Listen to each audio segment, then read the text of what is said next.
So this is Jolie for Seconds Out, and today I'm joined by undefeated super featherweight Archie Sharp. Currently records 19-0. We'll talk about the potential of you making that 20 in the next month or two. But before we do, how have you been getting on training-wise since your fight on August the 15th? Yeah, I've been very well, thank you, mate. Very, very well. How you been? You been well?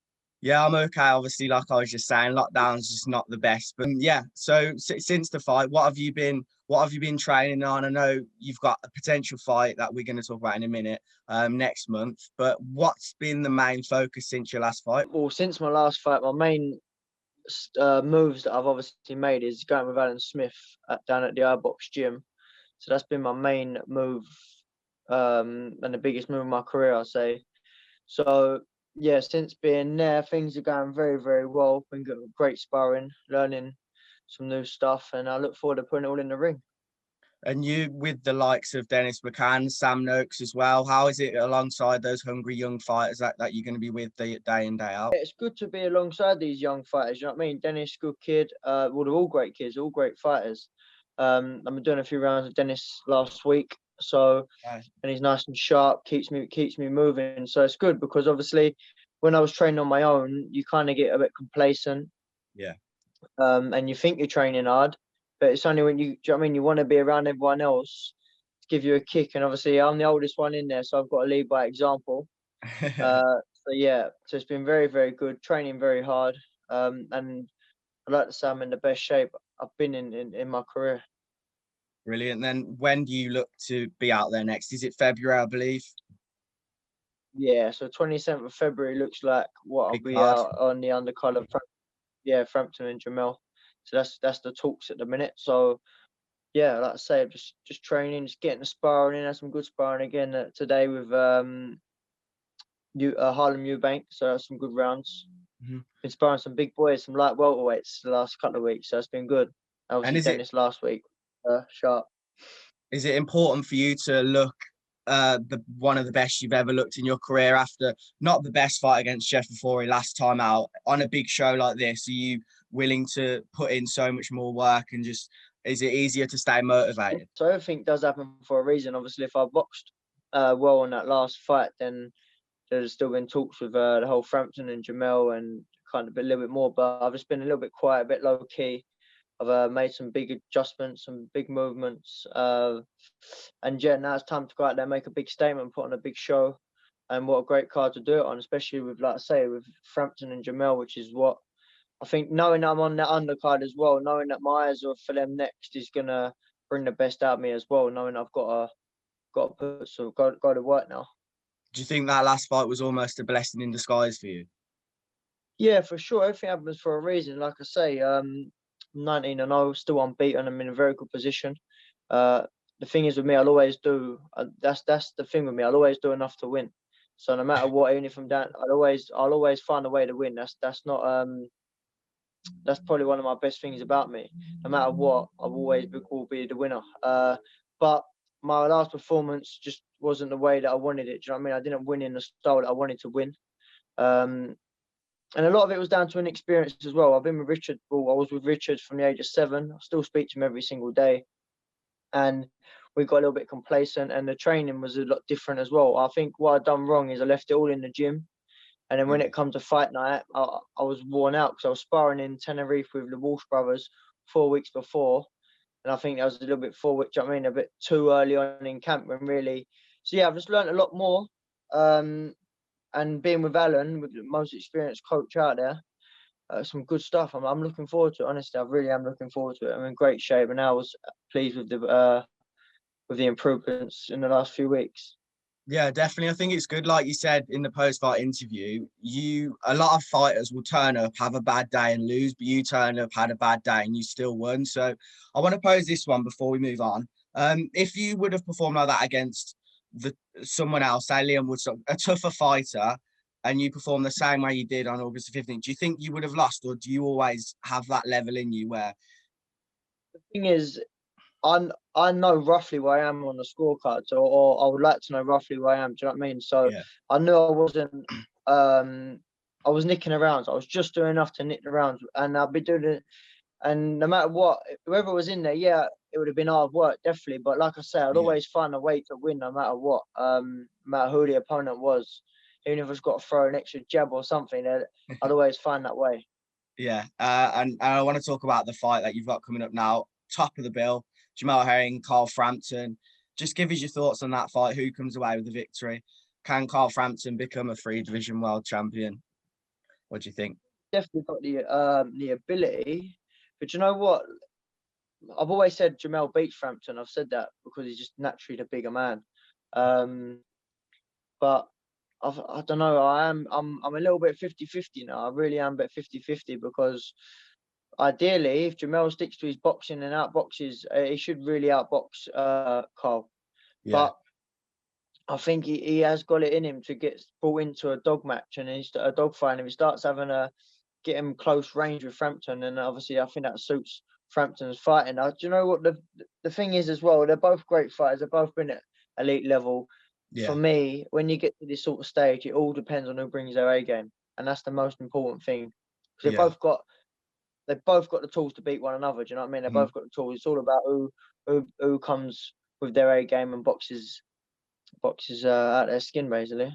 Do you think Herring's height difference is going to pose an impact, or do you think Carl Frampton will be able to deal with that? I think that is probably one of the main key factors to it. But look, we see. I know we were talking about Canelo Alvarez, who's a completely different fighter to many fighters out there. He's unbelievable. But look at the height difference with Smith. Callum Smith, exactly. It's not always about the height distance. I'm just saying that if Jamel uses main attributes, which is boxing long and being slick, then yeah, he should win. But it all depends on if Frampton can bring him into that close range.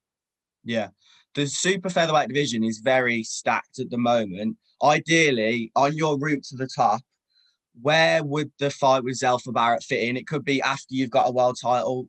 And how long do you think until you can get a world title? It's a couple of questions in there, but when do you think you can get to the top, and when could you fight Zelfa Barrett? Well, ideally, I'm hoping to have the winner of Frampton and Jamel. That's my ideal scenario at the minute. Yeah. Regarding Barrett, I see that he's actually boxing Kiko Martinez, who is a good opponent. But to be honest with me and Alan was talking about Kiko Martinez 2 months ago, so they've got in there before us. So that's interesting actually. When I see that release, it was a bit of a surprise because that's a fight I was looking at myself. So yeah, he'll get through and beat Kiko Martinez. I'm just, like I say, I'm doing what I'm doing at the minute. And if he's going that sort of route, he's going to end up picking, if he goes and picks up a world title himself, and then me pick up something in my world title in the meantime, then why not? It's going to end up being a big UK fight. But like I say, it's a fight. As long as we both keep winning, it's going to happen. Yeah, and I think you're at similar levels now than you ever have been. But I think also the fight gets bigger the longer we wait for it, which is the case in many boxing fights. But yeah, maybe a year down the line with the world title. Grows to gouge, you know what I mean? That's a great example, and I think it can be exactly the same here. Yeah, of course. Just moving on to the lightweight division, there's 4 guys right now that everyone's talking about. Obviously, Ryan Garcia, Teofimo Lopez, Devin Haney, and Tank Davis. Where do you put those guys? Where do you rank them? Because it's a stacked division, and if they fight each other, then we could be looking at something special in boxing over the next few years. I think even like you got Lomachenko as well. So yeah, for me, I think obviously Lopez at the top. I'd go Davis and Loma joint second. It's hard to tell between them two. Yeah. And then Garcia and then Haney. Yeah, no, there's some exciting fights to be looking forward to. So you don't think, in terms of going back to your career, you don't think you're far away from the caliber of those Carl Frampton level fights? So that means you're going to have to put on a big show on the 27th. Are you going to go for the knockout? Yeah, listen, wherever happens. I'm just trying to get an opponent at the minute. I was looking at someone who Anthony Crolla boxed. So I'm looking at some good opponents. I mean, a good European, good level elite fighters. So they're the fights that I want. I've been screaming for these fights for ages now. So hopefully we can come through with a good opponent. And then, like I say, I'm gonna go in there, put a show on, But for me, with a knockout, my main thing is just concentrating on what I'm good at, and then what will turn heads. Do you know what I mean? Doing what I can actually do, just concentrate on what I do, and that's what will turn heads and put on a show. Are you the type of guy to get on the microphone after talking of turning heads and, you know, call someone out after you've had a good performance, or do you rather just let Frank, the promoter, deal with the fight at hand? I've got a very good team with obviously Frank, MTK, Alan Yeah. Smith, obviously my trainer. So I'm blessed to have a very good team, and I don't need to be calling opponents out. Everyone knows what I want. I want that WBO world title belt. So it's not about calling Frampton, Jamel, whoever's got the belt at the time. That's the belt that I want. So obviously that's what I'm going to be going for. So yeah, regarding calling people out, I'm just going in there doing my thing, and then these fights will come. Do you know what I mean? And there will come a time when I get my opportunity.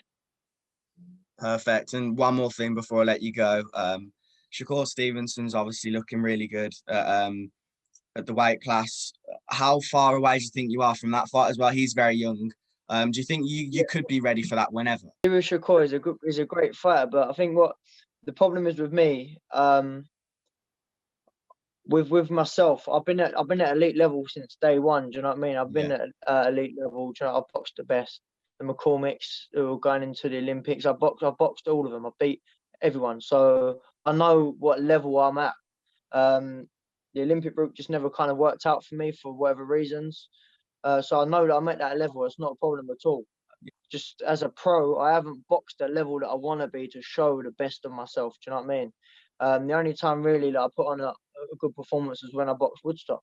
So it just goes to show, at 19 fights, I've always done what I just needed to do to win. When everyone thought I was going to lose against Woodstock, I went to his home backyard and I turned it on. Same with Declan Gary. I was a couple of rounds behind and I thought, right, it's time to turn it on. And I'm knocking him spark out. And who's a great opponent who, in the amateur days, people will stay very, very clear of Declan Gary. He's a very... We'll look at him and John O'Carroll. Great fight. John obviously ended up getting a late win. But through the fight, Declan was up. So these are all great opponents that have all boxed at Olympic level, world level. So yeah, I know 100% I'm in that mix for sure. So yeah, someone like Shakur Stevenson, I know I have to get my A game right, but these are the fights that I want and I know that I can win. It's just about getting in there and doing what I need to do. And it's hard for people to see, but no one is, other than my trainers, my close team, who actually know me, have seen what my capability is. Mm-hmm. Well, if all goes right for you, you've got a massive couple of years ahead. I look forward to your fight on February the 27th on the undercard of Herring Frampton. There's going to be some great fights on that undercard. BT Sport, tune in to watch Archie. Hopefully go 20-0. And yeah, catch up with you soon, man. Thanks for your time. Lovely. Thank you for having me on. I appreciate it.